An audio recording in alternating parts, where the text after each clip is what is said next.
Welcome, everyone.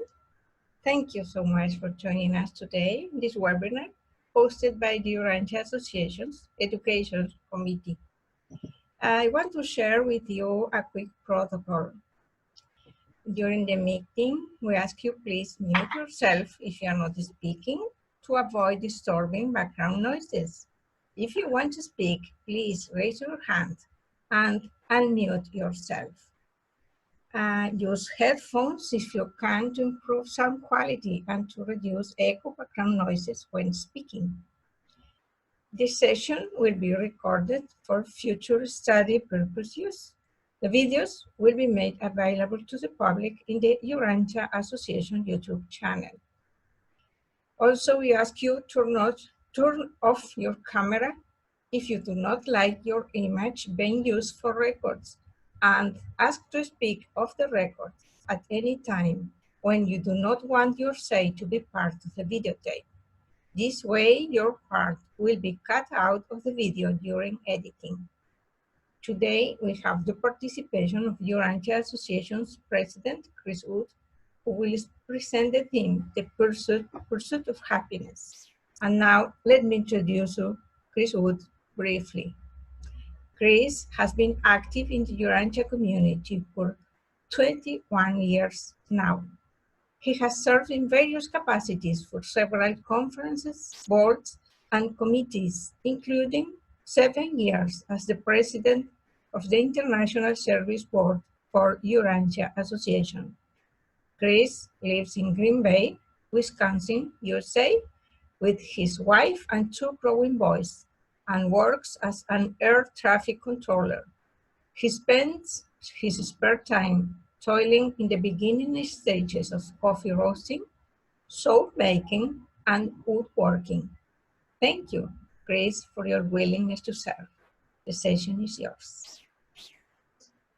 Thank you, Jeannie, and thank you everyone for coming. So just a little bit about what we're doing, how this will work. I am more than happy to stop what I'm talking about to talk with you if you've got a question or a comment. Frankly, I find your ideas much more entertaining than my own. That said, I don't often see everyone who's on the screen at once, especially when I start sharing the presentation. So Jeannie, I don't know if you'll be able to see everybody. You can call on them. If not, just interrupt me. It's fine. Trust me, I'm stuck with my own thoughts almost all of the time. I'd much rather have your thoughts be shared.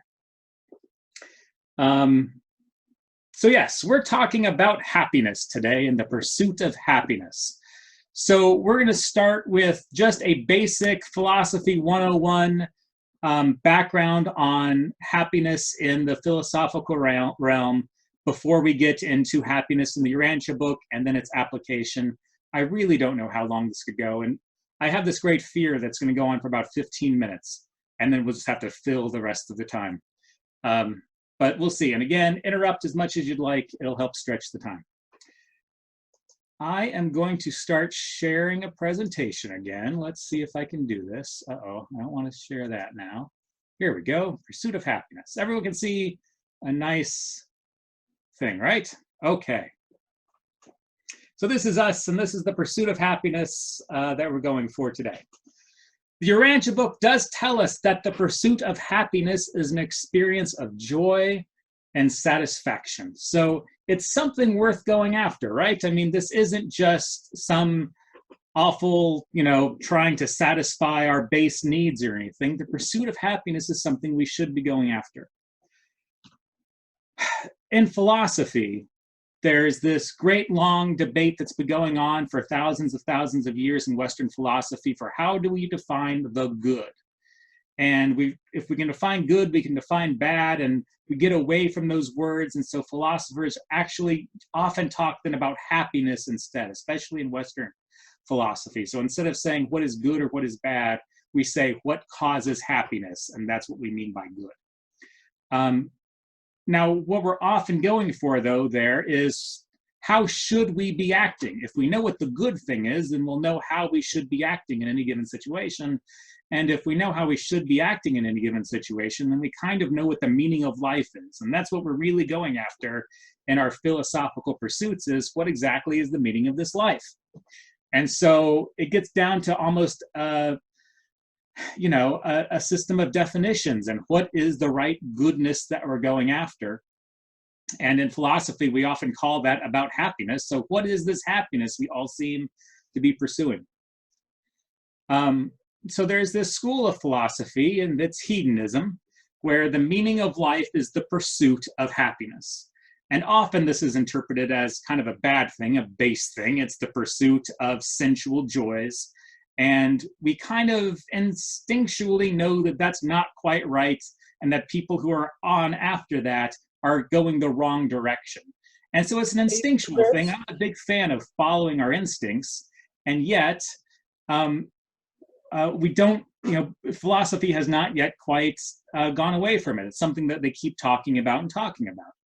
And so we'll try, with the Urantia book, we come to a greater sense of what is happiness. All right. In the Western philosophy, there's these two great big schools of thought. One is utilitarianism, one is deontology.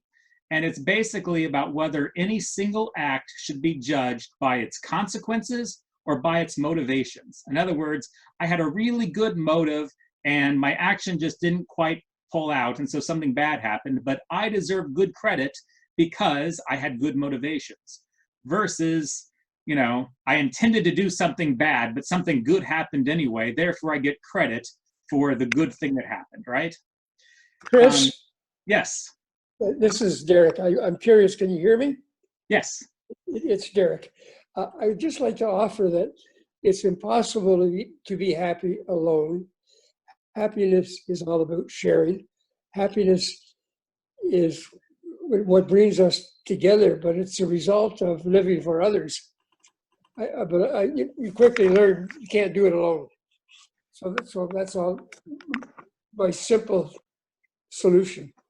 And that's absolutely correct. And the Urantia book actually talks about that. And I don't think I pulled that quote for this presentation, but it actually says that happiness needs to be shared. And it's this thought actually that comes from Aristotle, because Aristotle was one of these people who says that you can't go and live a proper life alone in a cave, right? The hermit's life is not the right life. The right life is one that should be shared and enjoyed with other people.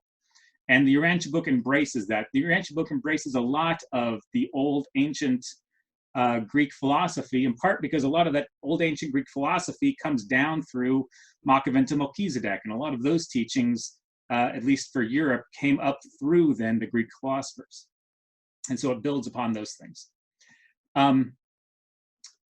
Yes, good point. Thank you for your comment. And I used to teach. I taught for about 2 or 3 years, and one of the teaching things they said is, anytime someone asks a question, you're supposed to first say, "Good question," positive reinforcement. I'm not naturally good at positive reinforcement myself, so I have to try to remember. So yes, do we judge an action based off of its motivations or off of its consequences? And the Urantia book actually embraces both schools, because the Urantia book says that God judges you on your motivation. God knows your heart of hearts and knows your intentions, and that's how God judges you. But in the parts of the Urantia book where it talks about building a society and, building the world up, it says that societies have to judge actions by their consequences, by how they come forth. And so the criminal justice system needs to judge us by the consequences of our actions and not necessarily our intentions alone. And so, so the Urantia book is completely fine with these two schools of thoughts going forward, even though in the school of Western philosophy, these two schools are often going against each other. If you are a fan of the television, the major United States network television show The Good Place talks about this dichotomy through the character of Tahani, who in her life, she has raised billions and billions of dollars for charities, but she did it not for the motivations of helping the people, but rather to show up her sister who was all snooty. And so her motivation was to get one up on her sister, but the consequence was raising billions and billions of dollars. And so how do you judge such a person? So anyway, good show. If you haven't watched it, I recommend it. Go for it. It's 4 seasons, about, I don't know, 52 episodes, I think, give or take a few. Good show. All right. We're going to take it back, though, through Western philosophy, and we're going to talk about the Greeks, because like I said, it's the Greeks who are bringing up this knowledge from Machiavelli to Melchizedek. So in ancient Greek, there were these 2 words, and in English, each word is being translated as happiness. But in the ancient Greek, they were 2 different words that had 2 different meanings. So eudaimonia versus makarios, and I know I'm mispronouncing both of those. We're just going to have to get past it. With the eudaimonia, this is the word that Aristotle used, and it's his most famous work is Nicomachean Ethics, and it is used throughout it. And so depending on what English translation of Nicomachean Ethics you are reading, they will often use the word happiness throughout it. Or in some modern translations that I think are now coming forth and are the accepted standard, they don't even bother translating it. They use it as its own word, eudaimonia, throughout. But with Aristotle, he's talking about happiness as the well-being, as a human concept. It's a life governed by reason, and it's living a complete life. So like Derek was saying, it's not hiding yourself off. It's going off and experience others. It's not just a life completely dedicated to study, or completely even dedicated to worship, or completely dedicated to service. It's doing all of these things, living every aspect of a human life so that we can live a full one and live a complete one. And that is ultimately the goal of the human life for Aristotle, and with eudaimonia. So again, it's this idea of happiness or of well-being as a human concept. Then there's makarios. Makarios is happiness, but it's defined as a well-being, as a divine concept, a divine happiness. You are living a divine life. And so this is this other avenue through happiness that the ancient Greeks recognized, which is the sense of a human-sourced happiness and a divine-sourced happiness. And yet in English, we get both of these words translated as the same word and intermixed. And so where do we find these words? Obviously, throughout philosophy, they've gone off of Aristotle, and they're talking about eudaimonia, and they're talking about how to live a complete life in the Western philosophical track. Where we find makarios most often is in the Bible, and it's in the Sermon on the Mount, and it's in the Beatitudes. It's the happy are these, or in some translations of the Bible, you'll see blessed are thee. That word happy there is a translation of the word makarios. And so if you read the Sermon on the Mount, if you read these Beatitudes with that as your definition of happy, it comes to a different sense than if you're using happy in the modern Western sense. And so if you're getting, happy are the poor in spirit, if you're saying living a proper, living a divinely inspired life are the poor in spirit. Living a divinely inspired life are those who hunger and thirst for righteousness. Living a divinely inspired life are the peacemakers.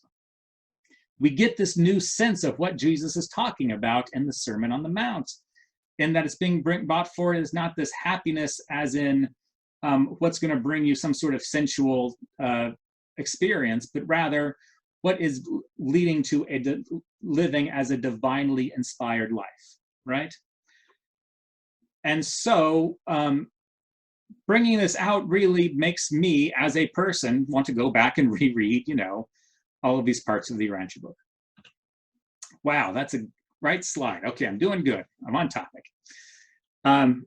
So I like to reread the Urantia book, and I think a lot of us here like to reread the Urantia book. It's one of those things that we do. We read a book and then we read it again and we read it again. One of the reasons I like to reread the Urantia book is because every once in a while I'll find a word that I think I know the meaning of, and yet I'll realize that the Urantia book is using it in a way that is completely different than how I've been using it. Now, it's easy for me when the Urantia book just defines a new word. You know, they bring out the word Danal, and I don't know what Danal means, and so they define it within the Urantia book, and then I know how to use it. But when they use a word like personality, which I think I know what personality is, I would say a personality is what? The defining traits of a person.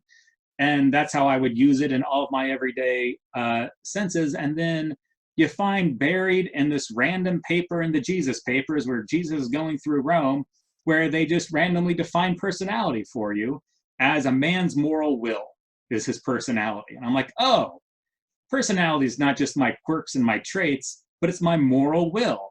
Now I've got to start over from the very beginning of the Urantia book and reread it, because every time they're using personality, they're using it in this different way. The Urantia book defines personalities 4 or 5 times throughout it. So, but when you find one that sticks with you, you suddenly want to start over from the beginning and reread the entire Urantia book with this new sense in mind. And so that's one of the experiences I had with happiness when I came across this idea of Makarios. And that you can reread the Urantia book from the very beginning, reading happiness in the Urantia book from this ancient Greek sense of Makarios. And you have to read it from the beginning, by the way, because they start talking about this in paper 2. And paper 2 has this wonderful diving into the sense of happiness, that if you're not reading it from this Makarios viewpoint, you lose the meaning of it. And so you want to reread it for an 18th time, because you now suddenly understand it in a way you haven't before.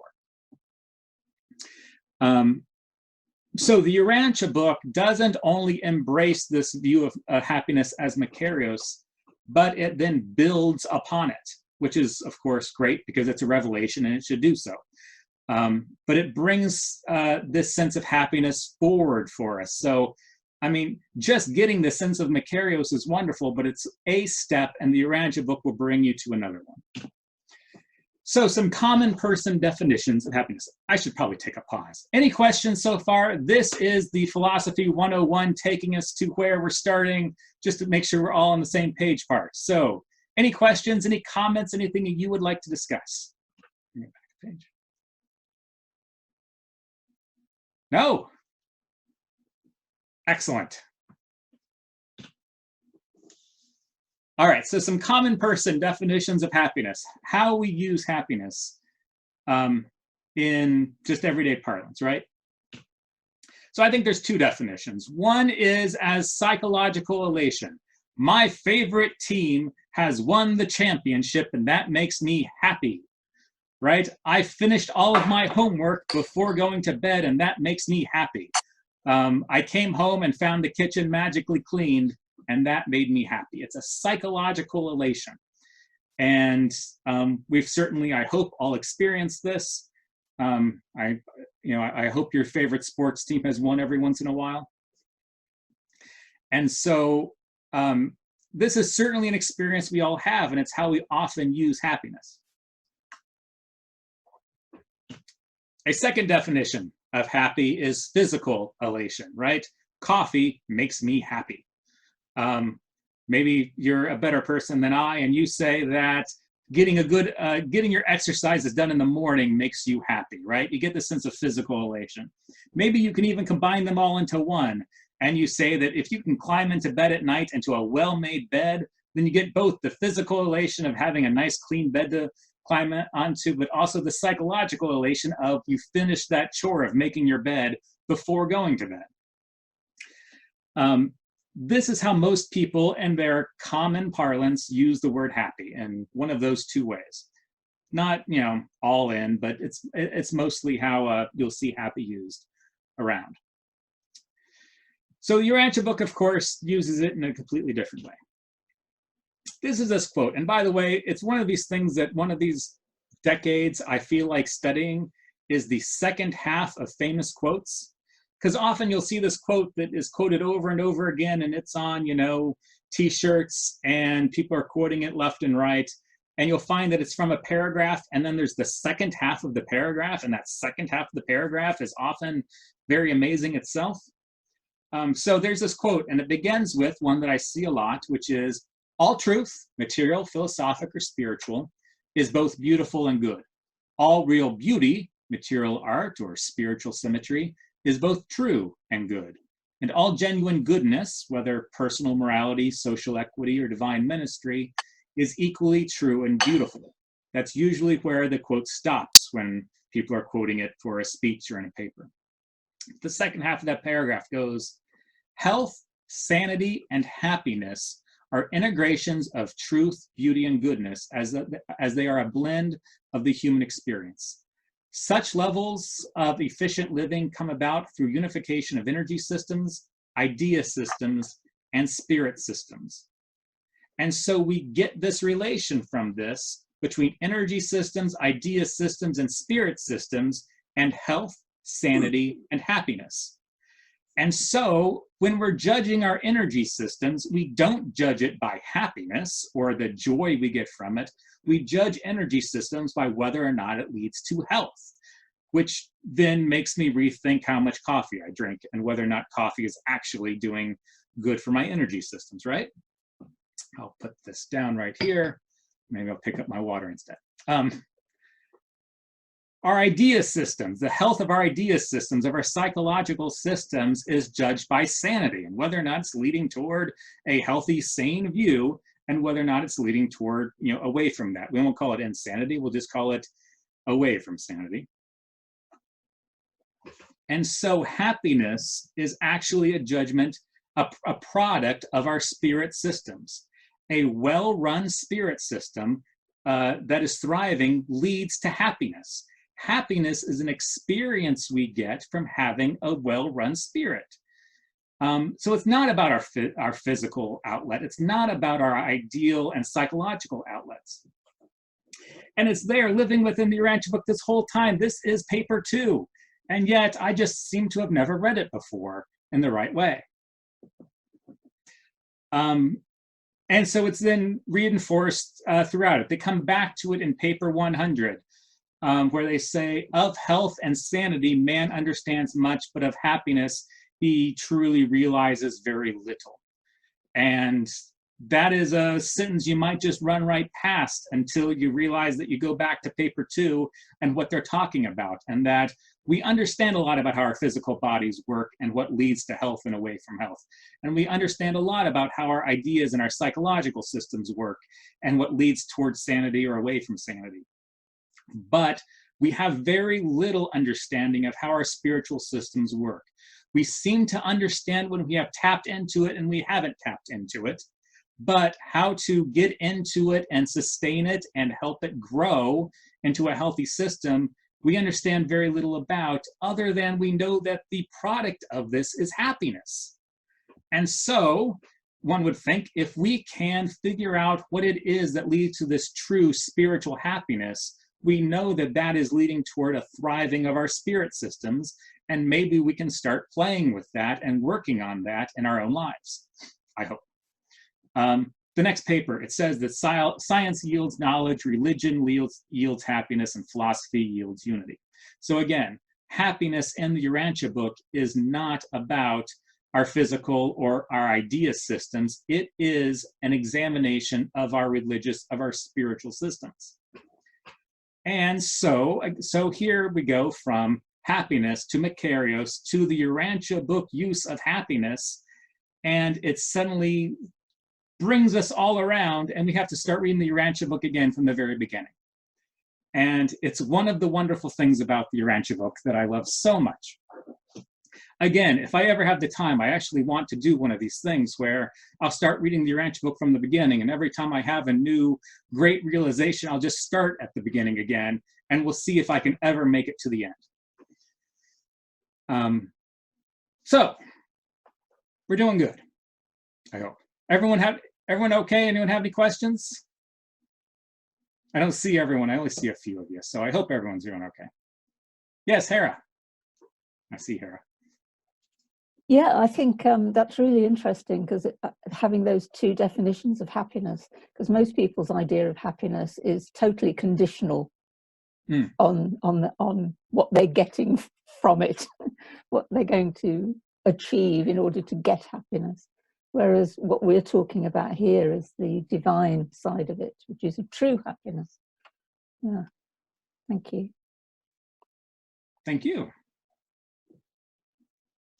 Anyone else want to pop up? Are you raising your hand? I can't tell. I see Norman, but I don't think your name is Norman. My partner's name is Norman. Hi, Norman. When you defined that in that way, it made me feel so happy inside. It was like it just sprang forth and said, yes. So thank you for that. And also just the way she expressed that is sort of interesting, because she said, when you defined it in that way, you made me feel so happy inside. A lot of people feel dependent upon other people to make them happy. And that's a very common thing to hear somebody say, oh, you make me feel so happy, kind of thing. What really is the truth about that is that it was the Spirit making me feel happy. So thank you. Thank you. All right, anyone else? Okay, we'll move along. I have no idea what's next. Another good quote. Happiness ensues from the recognition of truth because it can be acted out. It can be lived. And so this is another aspect of happiness in the Urantia book, is that it's not something that we merely feel. It is something that is taken from action. Happiness has to come from an action. And so actions can be internal, don't get me wrong. Accepting, your relationship with God is an internal action, but it does come from action. It doesn't come from just sitting back and letting the world happen to you. It is something that you are interacting with and making happen out in the world.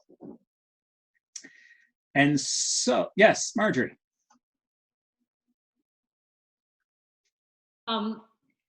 That's a really great point, because of part of what's going to go on this next summer, but that's how we participate with the Supreme. You have to do something, not just be something. And so, actually living out these definitions of happiness in our lives and with our interactions with our fellows, and of course with our personal communication with our adjuster, is all contributing to the Supreme in our universe. And so God wants us to be happy, and that's the thing that I have to remind, particularly if you're in a point where you're not necessarily experiencing a lot of happiness at the moment, is to just remember that our Father wants us to be happy. And so I've often derived an enormous amount of comfort from that. But anyway, since we're going to have the Supreme this summer, I thought maybe that would be a good time to bring that up.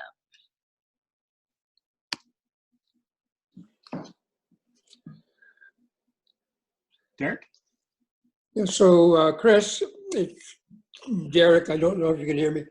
Yes. But we talk about actions having spiritual significance or survival value. I mean, those are the actions that contribute to happiness. Where you're sharing, doing something for others, which would make it have spiritual value. Anyway, it's not just any action. It's action for others. I love both of your comments, because it actually means that I've organized this presentation well, because that's actually where we're going into, is both a little bit about this summer's talk on the Supreme and how actions lead to happiness and others. So I probably shouldn't have said that. That probably was a little self back-patting there. But anyway, here we go. Any other comments or questions? Yes, Sarah. I'd just like to say, it's talking about inner action. I've noticed that on the odd occasion when I'm in tune with my thought adjuster, I automatically feel happy. Just walking around town, or whenever you can actually put yourself in communion with him, then you just feel happy.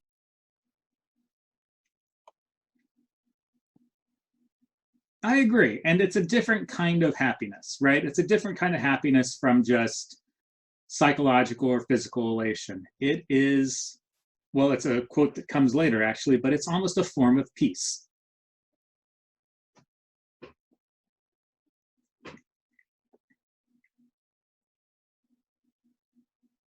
Okay, let's see what the next slide has to say. So, building off of this idea of action, right? And how should we be acting? The Urantia Book tells us about the Trinity, and that the Father, Son, and Spirit, and that the Father is love, and that the Son is mercy, and the Spirit is ministry. And oh boy, are those three words that I think I know the meaning of. And I probably even use them commonly throughout my day. And yet, if you dive into the Urantia Book, you realize that the Urantia Book will use these in completely different ways. So we could do another half hour on the definition of love in the Urantia Book, and I hope one of you will do a half hour on the definition of love in the Urantia Book for one of these wonderful seminars, webinars that we have going on.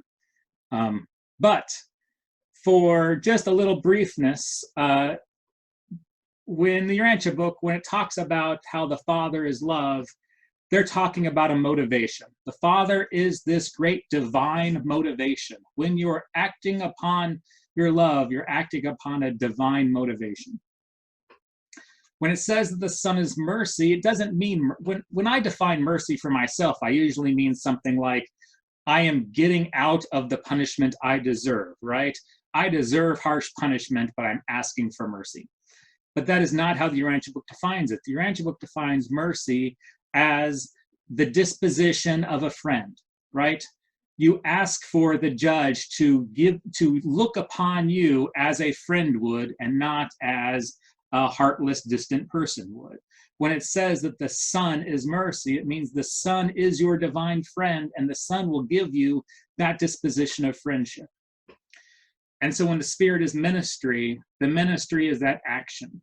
And so when you have an action that comes from a divine motivation that is done from the disposition of a friend, you have true ministry, as opposed to a non-divine action, someone handing you a cup of coffee versus someone serving you a cup of coffee, if that makes sense. And so these three words, again, three words that I thought I knew the meaning of, and yet by studying the Urantia Book, I realized a completely new meaning of it as defined by this wonderful book and as put into action.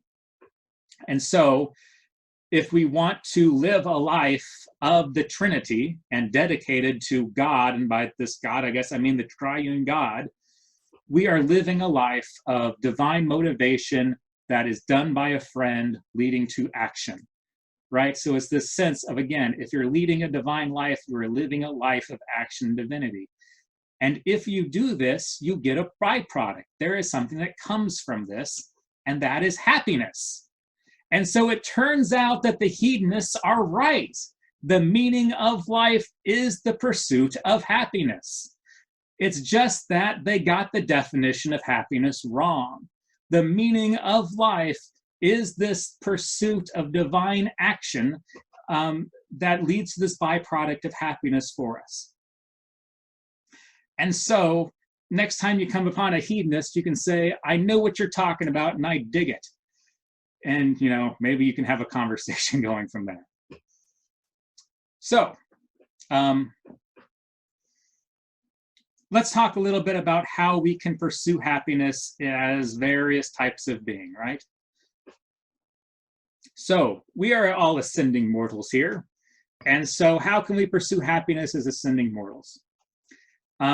We see this in basic morality, right? So in basic morality, we introduce children to negative moral duties because that's how children respond. It is, don't touch the fire, don't play in the trash, don't put the keys in the toilet. It's these negative moral duties that then get reinforced, and this is the thou shalt nots of the Old Testament, Don't kill, don't steal. That then gets carried forward into our societies. And a lot of our laws are these negative moral duties, what we should not do to one another. As we grow and we become adults, we begin to recognize the value of positive moral duties. It's not just don't do bad things to other people, it's actively do good things for other people. Help someone cross the street, help someone in a time of need. One of, and again, this is, oh, actually, I don't know. Well, anyway, what I think one of the very unique, can something be very unique? I think something can either be unique or not unique. I don't think there's a variness of unique. One of the things that is unique about being a mortal in your first world is the caretaker role.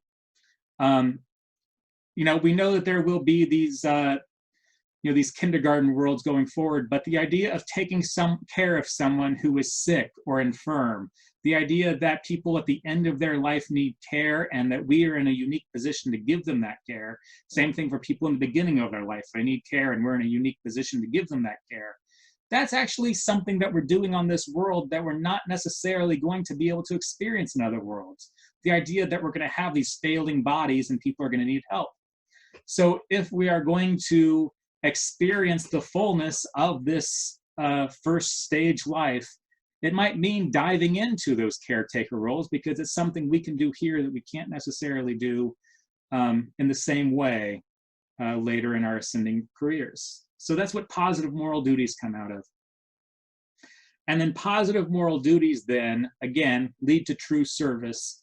And the definition and the line between what is a true, you know, what is a positive moral duty and what is true service comes down to motivations. And that's where we go back to 20 slides ago and we talk about deontology and what's the motivations behind your actions. And that's what God is looking at. He's looking at the motivations behind your actions. And so that, you know, that line between a moral duty and true service is, you know, a leap. It's that whole, you can divide a number by 2 as much as you'd like, but you never actually reach 0. That leap from nothing to something is a leap of faith. It is a spiritual experience of leading from, I'm going to do good things for others to, I'm doing good service for others. And that is a leap that we get to make in our human lives and our human experiences. So that's how we can experience happiness as ascending mortals, is following this line of from negative moral duties to positive moral duties to true service. Do I see someone shaking their head? Did I make a mistake?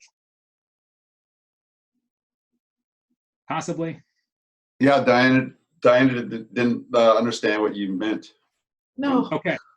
When you said something about when you divide by 2 repeatedly, you never reach 0, and it's a leap of faith. And what does that have to do with it?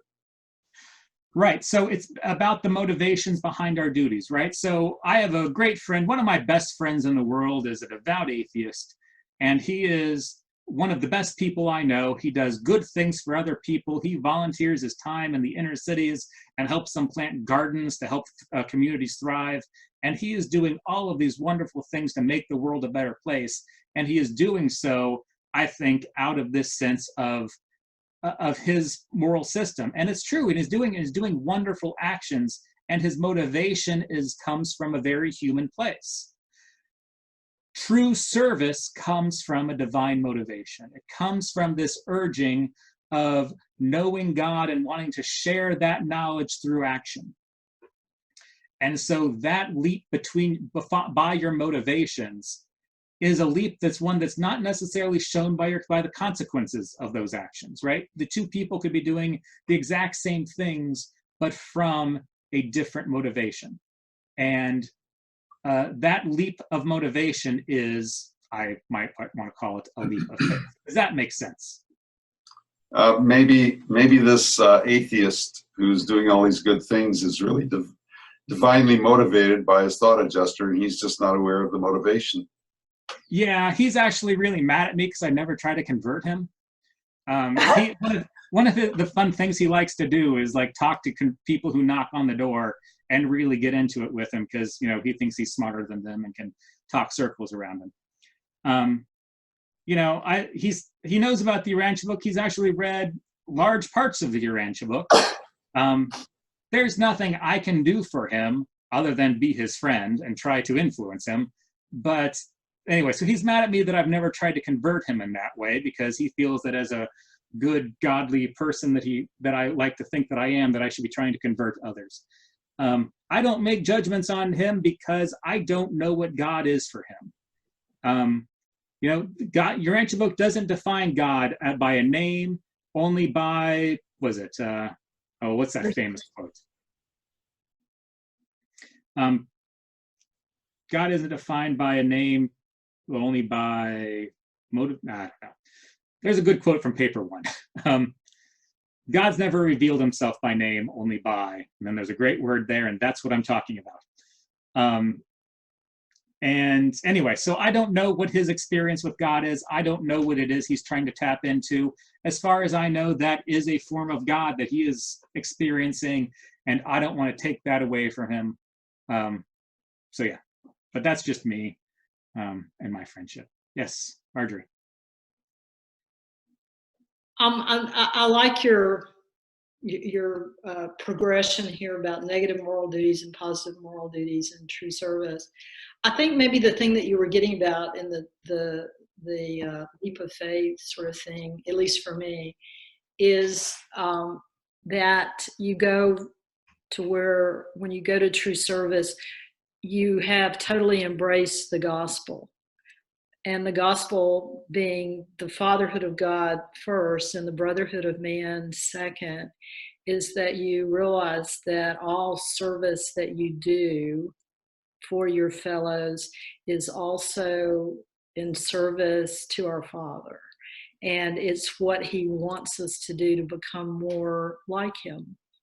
And so that changes our motivation, though there are many people, I mean, I've got good atheist and agnostic friends too, whose motivations, and they do phenomenal work and amazing things.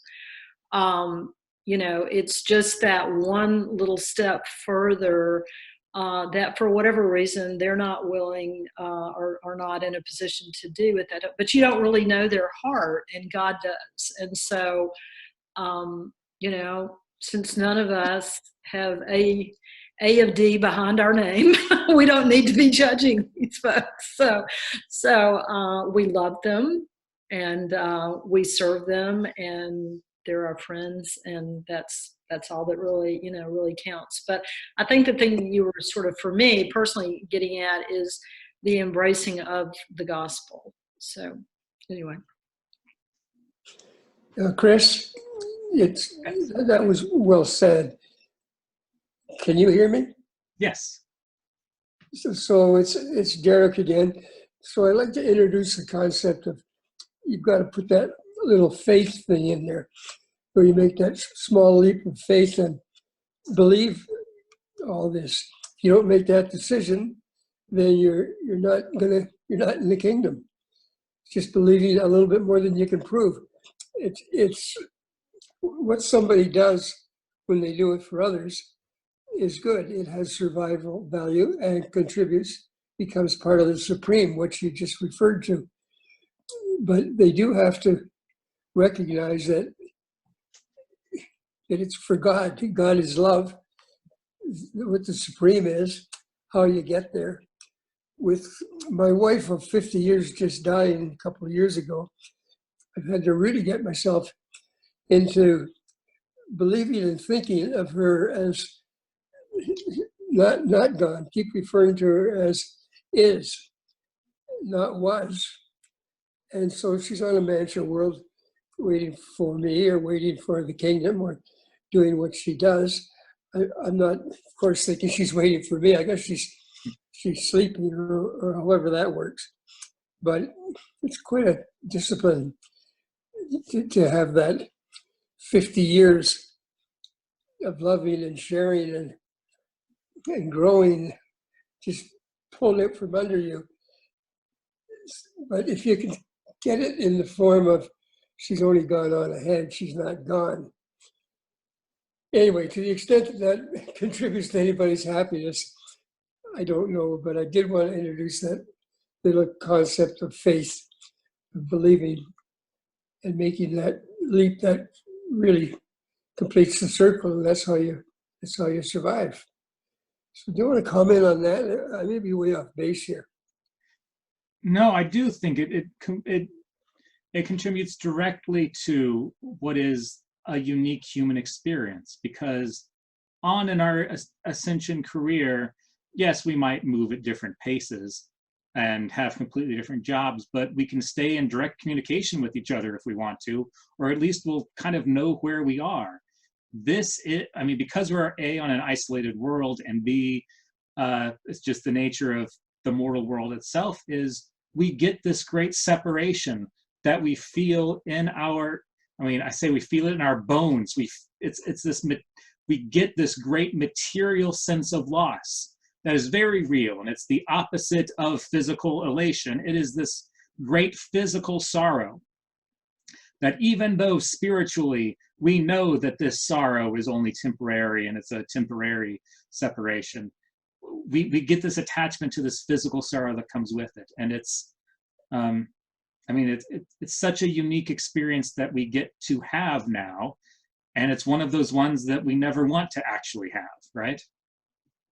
But well, it's one that you can never explain. You can't Right. intellectually explain it.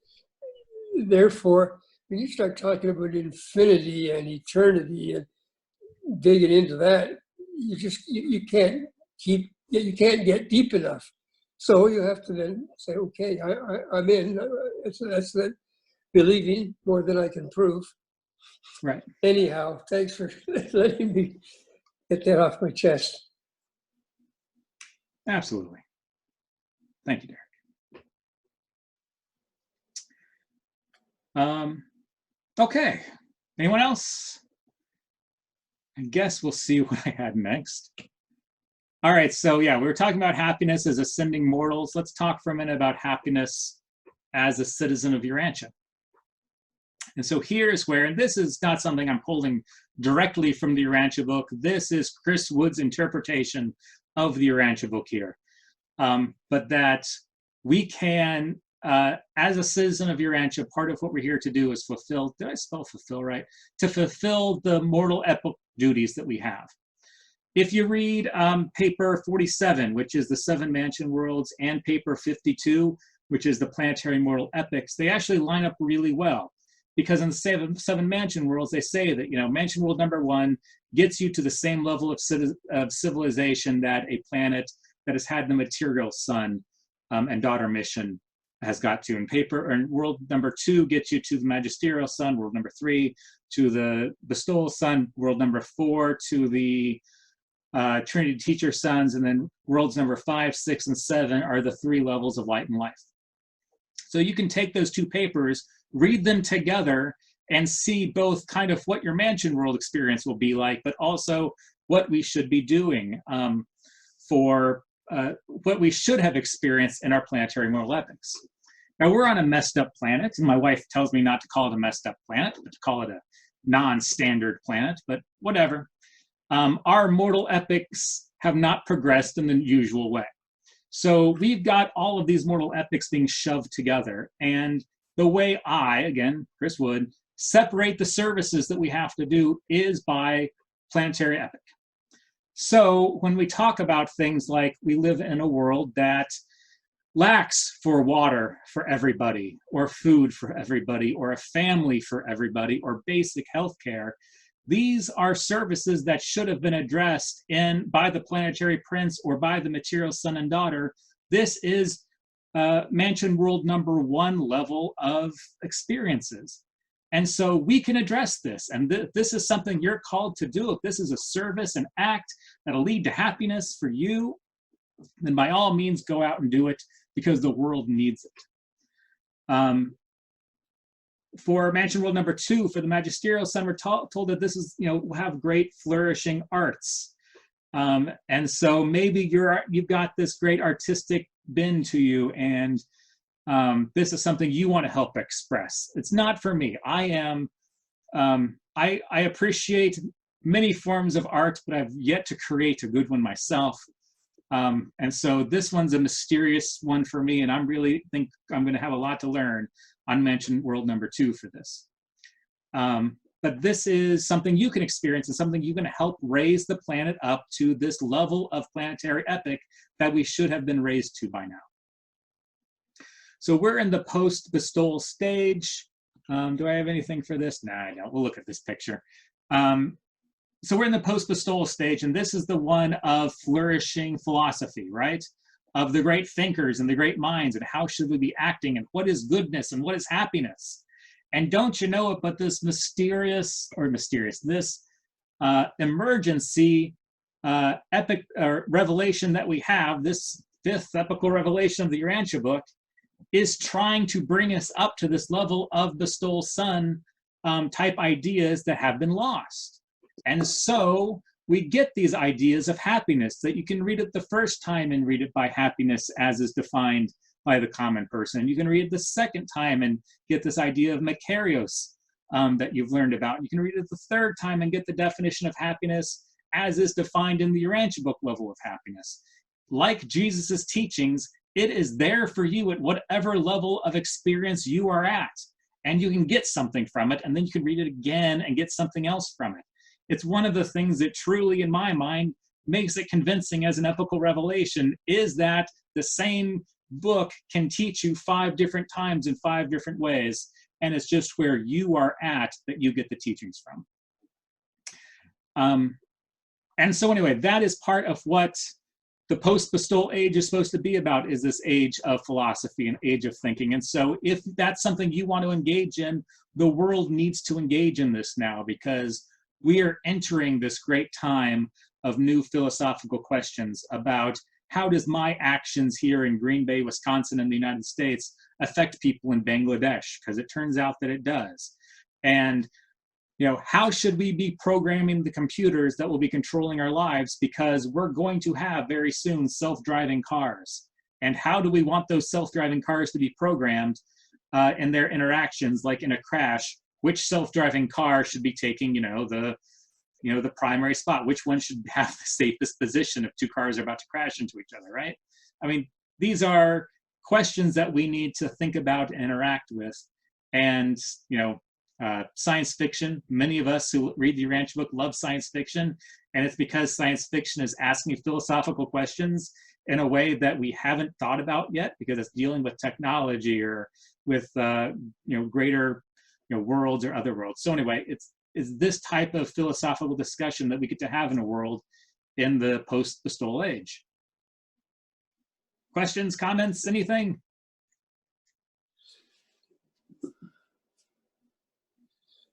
Well, I think it's going to be a few days before we get rid of the steering wheels.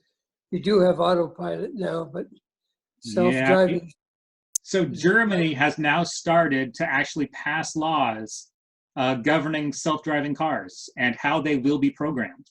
It's one of the things that they have started to pass laws on. So that's where the example comes from, actually, is that I'm into it with my Tesla. I do have autopilot, and I can be programmed in the future when it becomes legal. Mm-hmm. We've hit the wall. Well, you've got to sit there. We can't have nobody sitting there. That's where we hit the wall. Anyway, I guess that's nothing to do with spirituality, but it's more like self-gratification, right? Well, but it has to do with how we are experiencing these things in the age in which we are living. So it has to deal with this whole half of the Urantia book. Yes, Marjorie. It's very interesting to me that you brought that particular thing up and Derek added on to it. I go to Oxford to school, and I was involved in a class at Oxford, and in that class was this young lady, just really very brilliant young lady. She's a psychologist, and she actually was working for Volvo. I think it was Volvo, and they were looking at the algorithms for self-driving cars. And she was she asked my opinion about if you're driving a car and a self-driving car, then your life is paramount. In other words, the car will protect you. And I said, well, I could never drive that car. And she was totally nonplussed. She was like, well, why couldn't you? Wouldn't you want it to protect you? And I said, not in all cases. I said, that would be that I would preemptively decide that my life was more valuable than any other person's life. I said, what if I'm driving and if to save my life, it had to run through a playground that was full of children, or hit a pregnant woman pushing a baby carriage or something like that. I said, you know, at that time I was, you know, in I'm 70 now, I was in my later 60s, and I said, you know, the reality is that those lives are actually, if I have to make a decision, those are more important than mine. And I said, so to preemptively make a decision that my life is more valuable than anybody else's on the planet, I could never sign that rental agreement. And she was like, and she thought my opinion was really weird. And I said, well, you know, we've got a serious philosopher here. Andrea Leckler was our tutor. And I said, why don't you ask Andrea, we're all going to have dinner tonight. They asked her the question.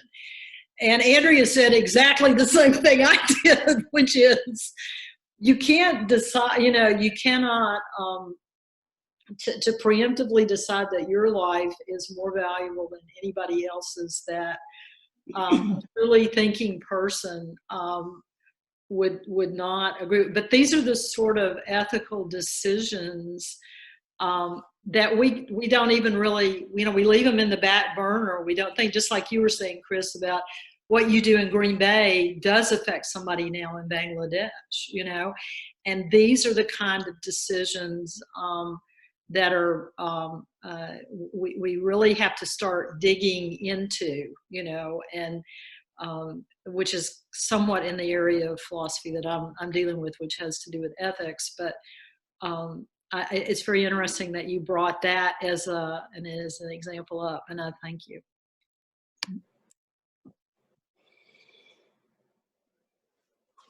I realize that I've been talking about something without explaining my meaning. So, and I have this view of the Urantia book that it talks about two things at the same time. One is the destiny of each individual, right? The ascension career of a mortal going through fusion, going all the way up through, you know, eventually reaching paradise, then going out into the world or into the universe as a member of the core of finality, right? And then there's also the destiny of us collectively as a civilization, and it talks about, you know, how a world progresses from, you know, evolution all the way up through the various stages of light and life. And so social destiny and individual destiny are each addressed in the Urantia book. And so we have this individual destiny and this individual sense of love and action and happiness. And so I think that we also have this collective social then sense of action and moving ourselves forward, which then produces a social sense of happiness. Maybe it's not the right word, but a sense, but certainly this social growth and duty or service that we get to experience as a collective, as opposed to as an individual, if that makes sense.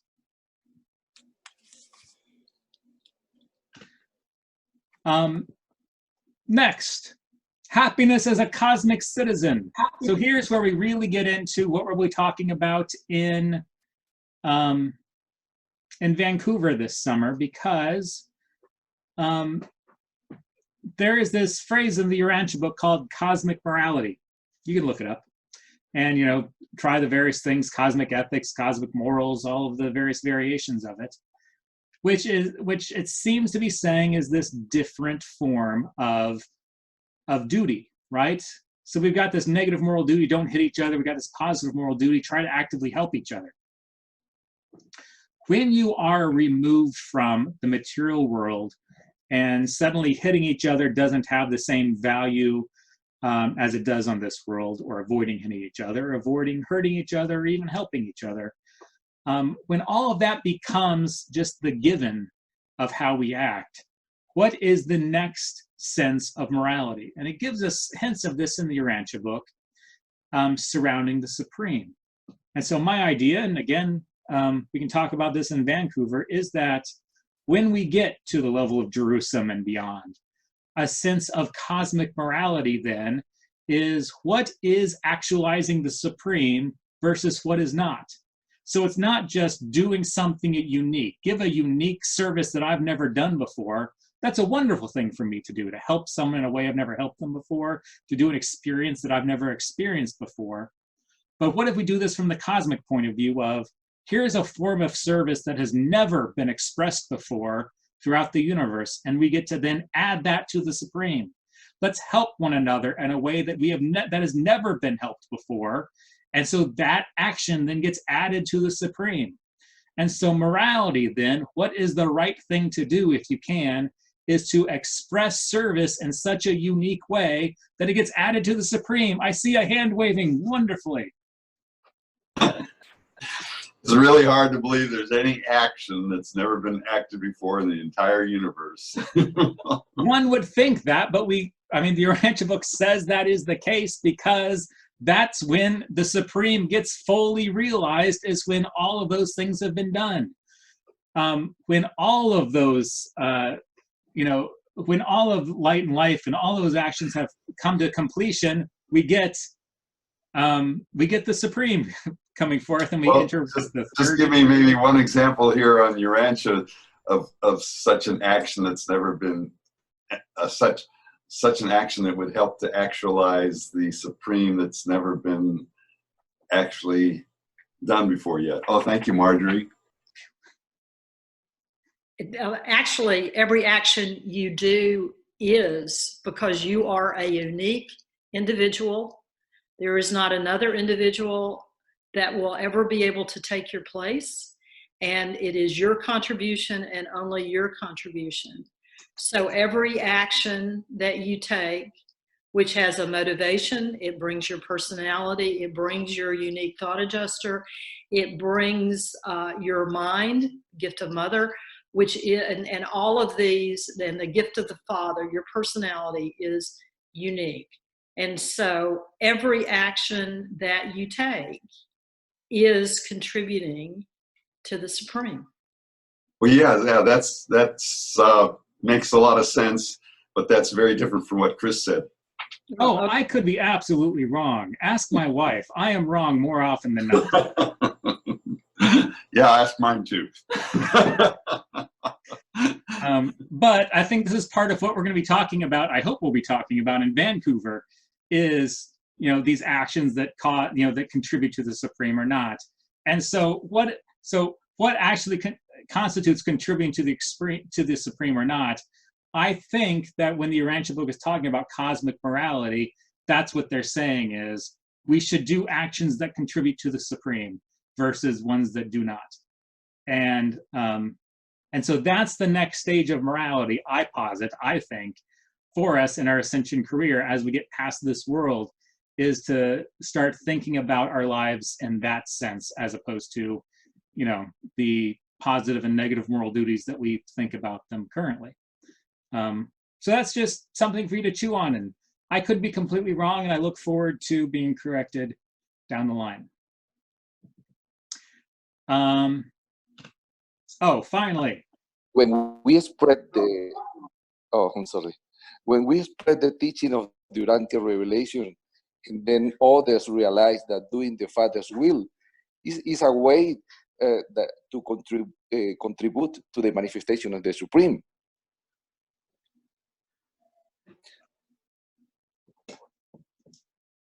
I think that's probably true, right? I mean, I think that anything that we do to help enlighten others as to the nature of God is contributing to the supreme, to the greater sense of God in action, of God, of experience. Yes, and I will say, in my opinion, that happiness for me as a mortal, as an Urantian, is the way my own relationship with the presence of God, in coordination with my mind, has developed values in my soul, and that allow me to deal and interact in harmony through my personality with the world, letting me to act those values and meanings at any given moment when I'm sharing that happy personal feeling in my everyday experiences, I'm happy, you know, and I'm sharing that happiness. Man, you basically just quoted the Urantia book, and I don't even think you meant to, but there's this paragraph in paper 100 that we're going to cover here in a bit. That's basically exactly what you said, just using different words. Oh, well, even better then.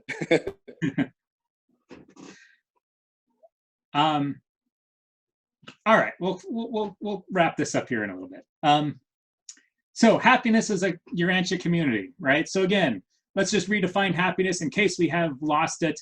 We had happiness as the common person, and then happiness as Makarios, and then happiness as the Urantia book definition of it, which is to say it's this spirit system, right? This happiness that is a result of being spiritually active, of, you know, and again, I brought in the Trinity. So you've got the motivation as the motivation that's happened by a friend that leads to action and service leads to happiness, right? All right. So as a Urantia community, we're told in paper 94, which is, I think is one of the Melchizedek papers, that the highest happiness is linked with the intelligent and enthusiastic pursuit of worthy goals. And this is where happiness for the Urantia community in the future, I think, comes from, is this pursuit of worthy goals. And so if our goal is merely to build up our organizations or to become the second Catholic Church in power and esteem and building, and I sure want that fancy hat, then we are not pursuing worthy goals. The worthy goals part of it is the not just spreading of the Urantia book itself, but spreading of the teachings, spreading of the relationship with God and of the teachings within. So this epical revelation that has, you know, on the verge of being lost, that has now been reintroduced to us in this fifth epical revelation, we're trying to spread those teachings and to spread them out. And so as Urantia books, as a Urantia book community, and I can only speak for the association, I can't speak for any other organization, but I can say that what we think about when we're talking about the services we get to provide or projects that we are going to do or not do, we talk about them in the sense of, is this something that is a worthy goal to obtain? Is this trying to further the advancement of the Urantia book and get the teachings out in the world, or is this just for our own growth? And if it's just for our own growth, we leave it be, because that's not something that we can dedicate our limited treasure toward. And so we are absolutely going to support the building or the conference series, the yearly conference series that has now been going on for 4 years in Africa. We want to help that series build and spread around and be shared by the different nations and the different communities to help build up this sense of Urantia Africa as a united group. What we're going to avoid doing is building the central tower, to build the central place that we can then have everyone go and have offices in. That's not what the worthy goal that we're trying to pursue. And so that's how I view the Urantia community and how we can experience happiness as a, this group communal happiness as a community as we spread out across the world. Because now that Africa is getting so organized, we're all turning our attention toward India. We're all turning our attention toward East Asia. That's the next place that we're headed toward, and it's going to be a wild and fulfilling decade, I think, for the Urantia community. So, yeah, we're doing good. Good job, everybody. We're told in the Urantia book that effort does not always produce joy, but there is no happiness without intelligent effort, which to me gives me free rein to make mistakes. I am absolutely willing to make a wonderful mistake because the effort is worth it. If only 1 out of 3 of the projects I put my effort into come to fruition, I will still experience that wonderful happiness versus not putting effort into anything at all. And so as soon as my kids stop being so dumb, I intend to try to impart that wisdom to them. It's just going to take a few years, I think. I think I stopped being dumb around 25, so I've still got a while to go. Okay, so finally, last slide, I think, is this paragraph from paper, whatever paragraph paper that was, 104. Let's see if I can figure out a way to move this thing. Nope, can't figure it out that way. Go over there. Okay, good enough. So this is one paragraph in paper 100, section 4. I've separated it out by sentence. So it's a 5-sentence paragraph. If you look it up in the paper, it is not a particularly long paragraph. It's a paragraph that you might just go past.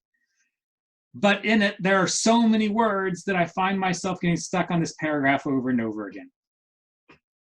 But the great problem of religious living consists in the task of unifying the soul powers of personality by the dominance of love. Health, mental efficiency, and happiness arise from the unification of physical systems, mind systems, and spirit systems. The health and sanity man understands much, but of happiness he has truly realized very little. The highest happiness is indissolubly linked to the spirit with spiritual progress. Spiritual growth yields lasting joy, peace, which passes all understanding. It seems like there are so many words in there that I understand. In fact, I think I should understand what every single one of those words are. And yet I've highlighted just a few of them that are defined completely uniquely in the Urantia book. And so when I get to this understanding of what personality is and how the Urantia book defines personality different than the common man, how the Urantia book defines love differently from the common definition of love, and now we've been talking about happiness, I find that there's so much more in this one little paragraph that I just have to stop at it. And I go back to it and I reread it again and again, because there's so much in this that I think that an entire religion could be built up around just this one paragraph of truly trying to understand it. But it ends with this sense of what I think I am trying to reach and finally get to, which is spiritual growth yields lasting joy, peace, which passes all understanding. And again, like I said, I think this spiritual understanding of happiness, this experience, is a form of peace. It's a peace that is passing all understanding, and it's what I am trying to understand. So that's it. That's the end of all of my presentation. If you have questions, if you have discussions, now the time to bring it forward. I know we've got a few minutes. If you want to look at my art doodles, I've been trying to make something that looks like the world with the Urantia symbols imposed upon it. They're not going too well. But somehow those ended up in the same file as this presentation. So, any questions, any comments? Hello. Hi. Hi, Bruce. Yes, just wanted to highlight something you said earlier that I think is very important. I've been working a lot with Christians over the years, and the whole idea of the Supreme, the understanding of the Supreme, the knowledge about the Mother Supreme is extremely important and probably the next stage in their theological development. And I think that it's really timely that we're having a meeting this summer. I'm sorry, I wouldn't be able to get there, but I think that the points that were made earlier in class, particularly about that, are things we need to really internalize and understand as we reach out and talk to our Christians, brothers and sisters. Thank you. I absolutely agree. And in fact, by the way, none of my ideas are really unique. You know, I mean, all of these are, anyway, steal my ideas and you don't even need to contribute them to me. These, you can write papers about these and publish them wherever you want. I don't need any attribution because this is all from the Urantia book. But the idea of happiness and makarios is actually something you can go and talk to Christians about. And you can talk about the Sermon on the Mount and happy are thee, and you can talk to them about this word of happiness that's in there, and it brings out the Bible in a way that is different for them than how they've been experiencing it. So, just an idea. Chris. Yes. Hi. How you doing? This is Alfonso. Hi, Alfonso. Listen, on when you mentioned about what God is love and the Son is mercy and the Spirit is what else? What was the other one? Ministry. Ministry. Okay, there's something that I do. Can we apply like what the Son is mercy, like do unto others what you want them to do on you, or love your brother as you love yourself?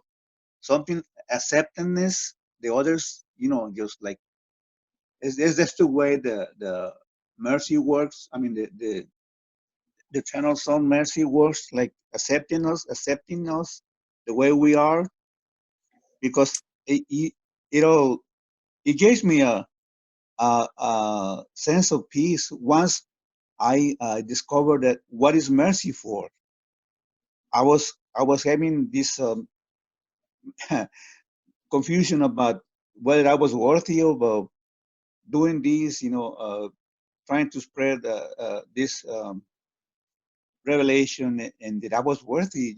I made many mistakes. I'm not considering myself perfect and thing, and then the word came up to me, mercy, it's mercy.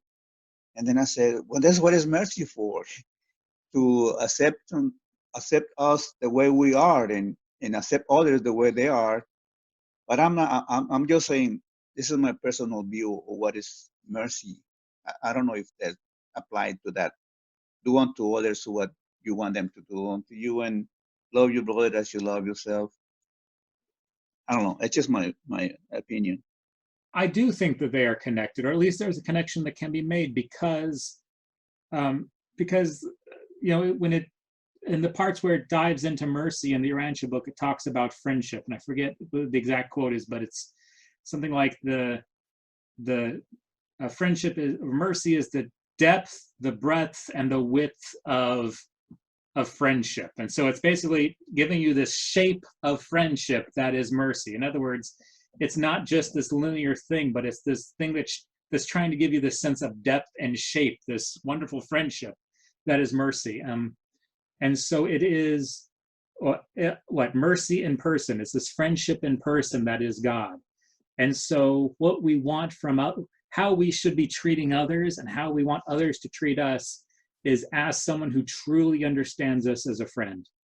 And that is what, the Urantia book says that the Eternal Son does. It's, the Eternal Son's disposition is that as a friend. And I was, if you allow me, I just want to really say something about what I just did with myself, with my health. I was diagnosed with diabetes, and my numbers came out high, and I was given medicine for that because I already was diabetic. And then I said, you know what? I'm not going to depend on a pill. Whatever is happening to me, it happens because I neglect myself, or it's something that I did that wasn't right. So I took it onto myself to participate on the healing of whatever I was diagnosed with. So I changed my routine of and I add more exercise, watch my diet, and practice more meditations, and it works. I had my results, and my doctor said you're no longer on that degree of diabetes. So it was doing something to for my to um, to alleviate whatever was happening to me. It makes me happy, and I was very happy when I received the result, and I said, hey, I did something good for me. So I just feel good. I feel happy. And more than that, it was joy. Joy that I participated on that reconstruction or whatever that was damaged. So it's something that I can talk to someone about.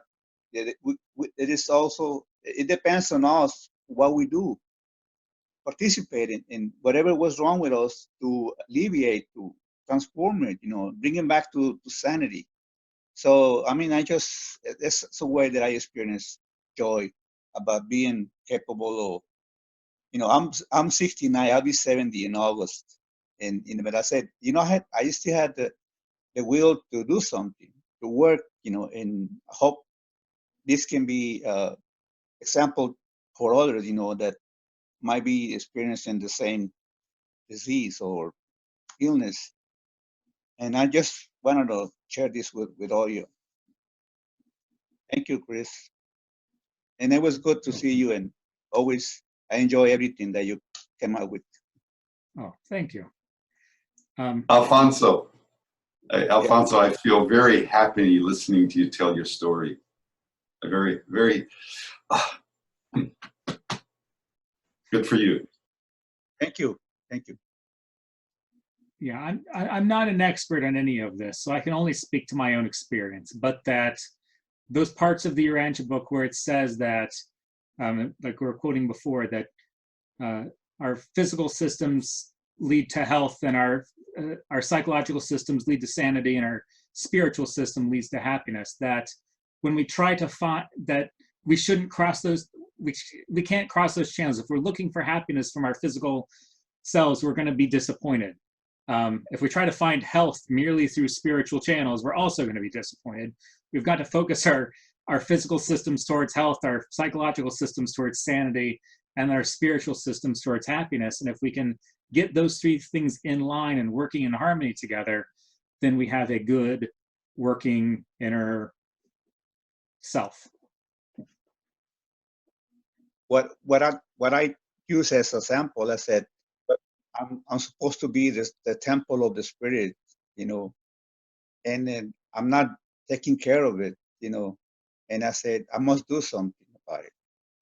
And I was very happy, like the idea of that I choose to participate in something that will benefit, and serve as a sample for others, because, I mean, I was experimenting that it's possible for the person suffering from illness to recover that, and I'm, like I said, it was experimenting, hoping that I can offer something, some remedies to others, and what I said is, I think it's something novel, I in my opinion, that I will do something, and then I will prove that it can be reversed, and for the benefit, not only for me, but for others in the future. That's what I consider, and that's the way I told one person. He said, "How can you do this?" I said, "Well, be honest. Be honest to yourself. Be sincere. Don't trip yourself, because you're worthy. You are a son of a loving and merciful God, and you deserve to be cured, to be sane, helped." And that's something that I say to someone, and it says, "Well, nobody told me that I, yeah, it's a thought that is a little bit higher than normal, than others use." And I'm sorry if I took too much time. Thank you, Chris. Thank you.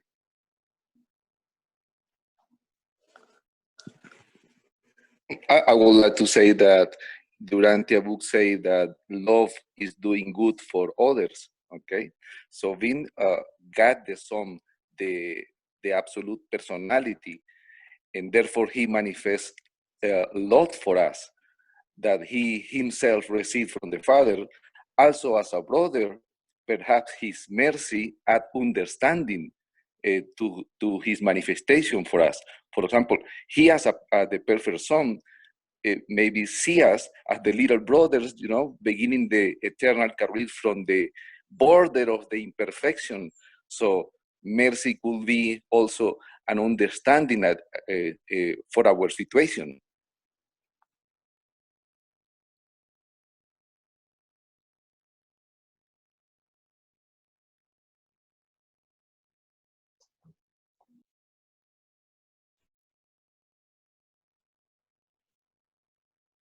More comments, more questions.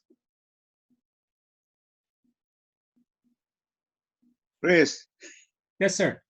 and what you were saying about that we're supposed to um, or participation in the epoch, you know, like we have to understand that what was meant for this planet to happen wasn't done, and it's up to us to, I mean, do in any way possible, continue that what it was meant to be done for the rebel prince or Adam and Eve. You know, that's what you said, that it is to act, and that is our duty to continue that, to appreciate, you know, art and other things, to continue, you know, that what was meant to happen long time ago. That's what you're trying to say? Kind of, sort of. I could give another half hour on our duties to serve one another and how we should approach that.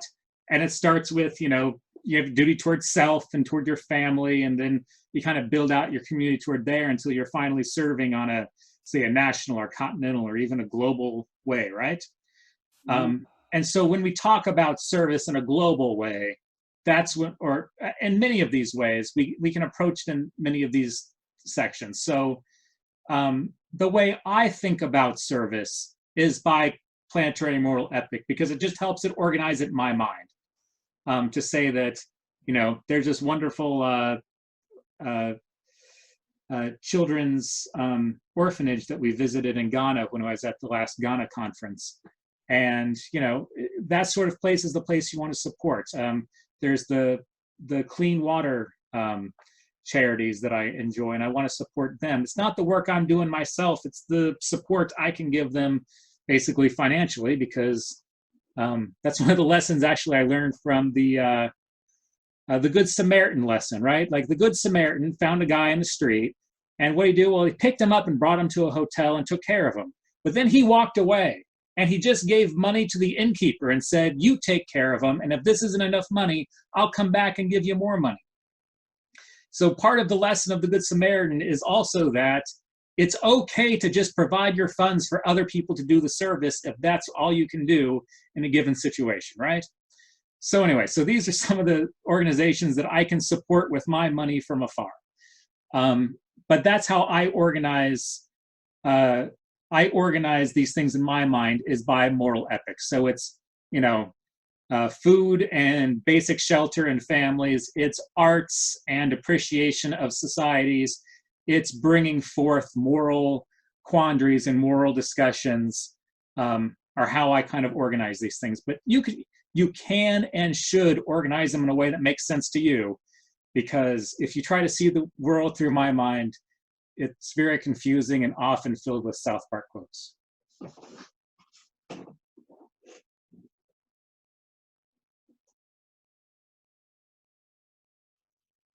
Someone is muted. Yeah. Derek, you're muted.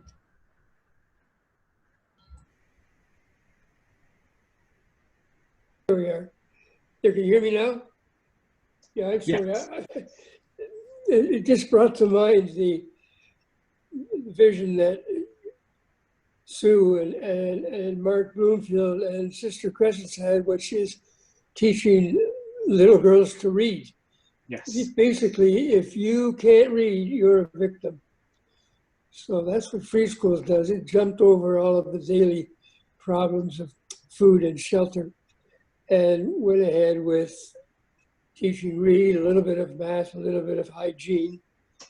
But it really is education on a shoestring. We're down to 50 schools, and we're almost $30 a year to teach a little girl to read. So she left an organization and something that will continue on because of the people that jumped in with it. I mean, talk about service. It's just incredible. Any child with a deformity is just left to die. So Saskia and Sue and a couple of others jumped in, and we bought a bus, and we now support them. Anyhow, it's been a real experience to me, to taking over from Sue. So I'm Canadian president, but Jerry over in Hawaii is U.S. President. Saskia started her service program called, anyways, it's putting the best of our girls into university. And that's been going very well. And Saskia heads that up as a continuation of it. But it really is for others. We don't do any proselytizing or evangelizing, or nobody knows about the Urantia book. It's just, if they can read, they got a chance. So, It is not a coincidence that I put free schools right, free and center in the middle of this slide, because of the great work that free schools continues to do throughout the world. So big fan of free schools. For those who don't know it, it is essentially what Derek said. It's people going out and teaching girls to read, because throughout the world, if they can only afford to send one person to school, they send the men or the boys, and women get left behind. But I tell you, female education is the magic bullet for our world, because as women learn to read, diseases go down, health and food health go up, the population naturally stabilizes. The UN no longer thinks we're going to become this overpopulated world in 100 years. They see the population leveling off at 12 billion people in a few years, and that's because of the rise in the education of women throughout the world. And so anyway, Free Schools is doing great work, and it's started by a group of Urantia Book people to basically spread the love and the service that we find from the Urantia Book in a way outside of the Urantia community. So look into that. Well, they're great people. Chris, well said, thank you. We have 52 schools, and you're right, it's all Urantia Book people that are in there rolled up their sleeves, and I know it's going to continue to thrive. So if you can't read, you're a victim. If you can read, you know what they do? They teach their brothers to read, and it lifts everybody up.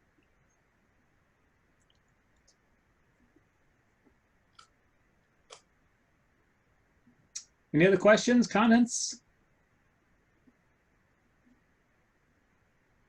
Rogelio raised his hand. Go ahead, Rogelio.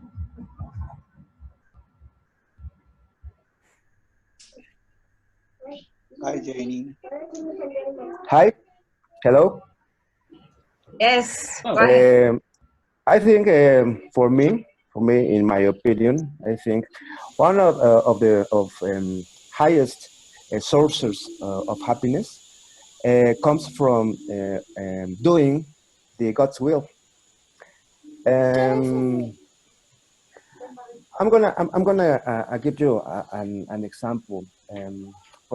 For example, here, I'm from Mexico, so everybody knows. We got here a lot of problems, a lot of issues of crime, or a lot of problems. But according of a survey here in Mexico and in Latin America, together I think Costa Rica, we are at the top happiest countries in the world. How is it possible talking about happiness here in Mexico?